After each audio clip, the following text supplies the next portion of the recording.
I'm going to invite somebody who's come all the way from Adelaide to speak with you tonight. His name is Peter Watts. He's the co-chairman of the Australian Nuclear Free Alliance, which was formerly known as the Alliance Against Uranium. It brings together Aborigine people with relevant NGOs, and the concern is about the existing proposition for nuclear developments in Australia, particularly on Aborigine homeland. But of course, it may have an impact on all of us here.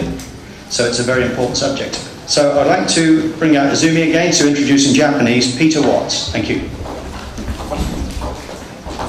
それではこれより、オーストラリアニュークリアフリーアライアンスのピーター・ワッツ氏より、スピーチをしていただきます。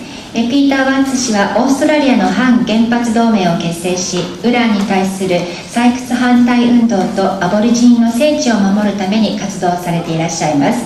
今年の1月に横浜で行われたカンファレンスにゲストスピーカーとしても参加されていらっしゃいます。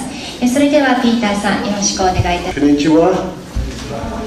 Thank you very much for having me here on this very memorable and happy but sad occasion. Happy that we're all together, sad that we're here for this occasion.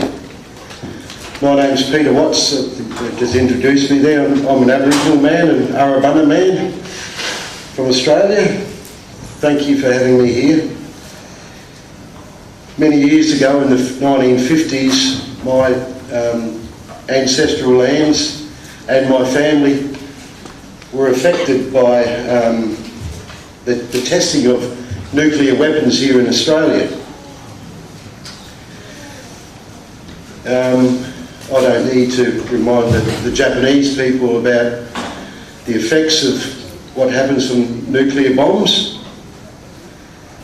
So I feel strong solidarity with the Japanese people, especially the people of Hiroshima and Nagasaki, because I know what nuclear weapons can do to the health of all people and living things, you know, and your country too.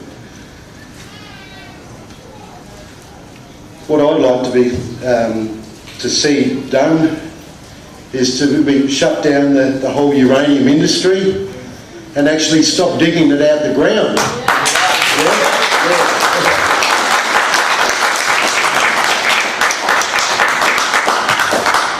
Because if it's not dug out the ground, it can't poison the country where it's being dug out of and using whole big mobs of water, okay? Then it can't end up in a nuclear plant like it affected all our Japanese brothers and sisters in Fukushima. And then it won't end up as weapons to be tested on people and dropped on innocent people all around the world. And then lastly, but not leastly, it won't end up as dirty, toxic, ugly waste, which we're planning now to bring back to Australia. All this just doesn't make sense to me. It seemed to be going a little bit yanamali. That in Arabunna that means a little bit silly. See, we've got to understand that as Australians, if we think we're responsible, it's not very responsible for us digging it up and selling it to all these other countries. We've got about 15 countries that we sell uranium to. Responsibilities then have consequences. The consequences for selling this stuff is what's happened here at Fukushima and the bombs that were dropped on my people and the Japanese people. So they're the consequences. Now, we need to overcome this and search our inner hearts and find our morals, our morality in this country, you know. Where's it gone? You know, everyone's got morals and we need to search for them, you know, and that's going to take some actions, honesty and truth. The mining companies seemed far-fetched. They can't seem to operate on truth and honesty, you know. The whole industry seems to be fed on lies, if you like. They only tell you the good stuff about it, they don't tell you all the bad stuff. Right. We probably need to put pressure on our governments, write some letter to these people, tell them to stop digging it up, stop selling it for a starter.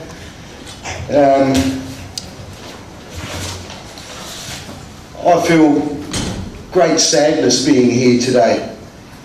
Only a few months ago I was invited to Yokohama in Japan and landed in Tokyo, went to Yokohama and attended as a guest speaker the global conference which was held there. It was a global conference for a nuclear-free powered world.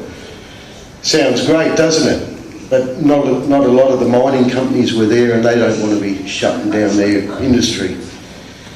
Now in Australia we make more money from exporting cheese than we do from exporting uranium. You know, we need to assess our values, you know, if you like. And what do we want? Health or short-term wealth? You know, it just doesn't make sense to me, and like I said, I feel great sadness, but also I feel responsible because this uranium that was in Fukushima actually come from right next door to my Arabunna lands is the Cook of the Nation. Now the mine's being dug up right there, but all the water for the mine is coming from my nation, the Arabunna Nation, okay? And we've got all these link of big ancestral springs that we have, and a lot of them now are being drained dry by this big mining company to dig up uranium and then sell it all over the world to poison people.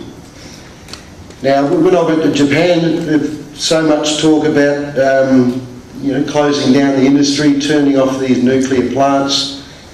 When I was there, they only had 4 running. Japan wasn't shut down into darkness, okay? There's still plenty of lights on there at night time, and I can't see the sense in it. Apparently now there's only 2 operating, and again, you know, the prices of electricity will have to rise to look after that. However, we need people's health to have a strong country.